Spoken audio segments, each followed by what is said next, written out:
ಶಿವಲಿಂಗಪ್ಪ ಕೋಡೇಕಲ್ ಅನ್ನೋರು ಕೇಳಿದರೆ, ಸರ್ ಪ್ರೆಗ್ನೆನ್ಸಿಲಿ ಅವಶ್ಯ ಇರುವ ಸ್ಕ್ಯಾನಿಂಗ್ ಎಷ್ಟು, ಹಾಗೆ ಅವಶ್ಯ ಇರದ ಸ್ಕ್ಯಾನಿಂಗ್ ಎಷ್ಟು? ಯಾಕೆ ಅಂದ್ರೆ ಮೊದಲೆಲ್ಲ ಇಷ್ಟೊಂದು ಸ್ಕ್ಯಾನಿಂಗ್ ಇರಲಿಲ್ಲ.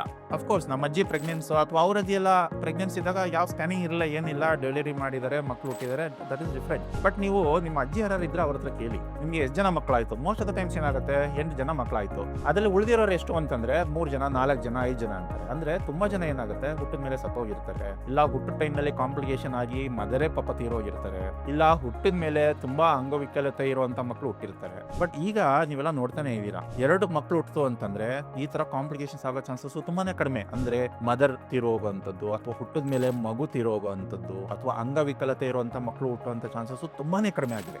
100% ಇಲ್ಲದೆ ಇರ್ಬೋದು, ಅಥವಾ 95% ಅಟ್ಲೀಸ್ಟ್ ಕಡಿಮೆ ಆಗಿದೆ. ಯಾಕೆ ಅಂತಂದ್ರೆ ಈ ಸ್ಕ್ಯಾನಿಂಗ್ ಅಲ್ಲಿ ಡಿಫ್ರೆಂಟ್ ಸ್ಟೇಜಸ್ ಅಲ್ಲಿ ಏನ್ ಮಾಡಿಸ್ತೀವಿ ಅಂದ್ರೆ dating scan, NT scan, anomaly scan, grow scan, ಈ 4 ಸ್ಕ್ಯಾನ್ ಕಂಪಲ್ಸರಿ. ಈ ಸ್ಟೇಜ್ ಅಲ್ಲಿ ನಾವು ಗ್ರೋತ್, ಮಗು ಸ್ಟ್ರಕ್ಚರಲ್ ಏನಾರು ಅಬ್ನಾರ್ಮಾಲಿಟಿ ಇತ್ತು ಅಂತಂದ್ರೆ, ಬ್ಲಡ್ ಸಪ್ಲೈ ಏನಾರು ಅಬ್ನಾರ್ಮಾಲಿಟಿ ಅಂತ ಇತ್ತು ಅಂತಂದ್ರೆ, ಅಥವಾ ಡೆಲಿವರಿ ಟೈಮ್ ನಲ್ಲಿ ಮಗು ಪೊಸಿಷನ್ ಮೇಲೆ ಡೆಲಿವರಿ ಡಿಸೈಡ್ ಮಾಡೋದು, ಯಾವ ಟೈಪ್ ಆಫ್ ಡೆಲಿವರಿ. ಸೊ ಇದೆಲ್ಲದ್ರಿಂದ ಏನಾಗುತ್ತೆ, ಮದರ್ಗೆ ಕಾಂಪ್ಲಿಕೇಶನ್ಸ್ ಆಗೋ ಚಾನ್ಸಸ್, ಮಗುಗೆ ಕಾಂಪ್ಲಿಕೇಶನ್ಸ್ ಆಗೋ ಚಾನ್ಸಸ್ ತುಂಬಾನೇ ಕಡಿಮೆ ಆಗಿ maternal mortality and foetal mortality ಅಥವಾ ಪೆರಿನೇಟಲ್ ಮಾರ್ಟಾಲಿಟಿ ಅಂದ್ರೆ ತಾಯಿ ಹಸುನೀಗುವಂಥದ್ದು ಅಥವಾ ಮಗು ಹಸುನೀಗುವಂತ ಚಾನ್ಸಸ್ ತುಂಬಾನೇ ಕಡಿಮೆ ಆಗಿದೆ ಸ್ನೇಹಿತರೆ. ಹಾಗಾಗಿ ಸ್ಕ್ಯಾನಿಂಗ್ ಅನ್ನೋದು ತುಂಬಾನೇ ಅವಶ್ಯಕ, ಅದನ್ನ ಇಗ್ನೋರ್ ಮಾಡ್ಬಿಡಿ.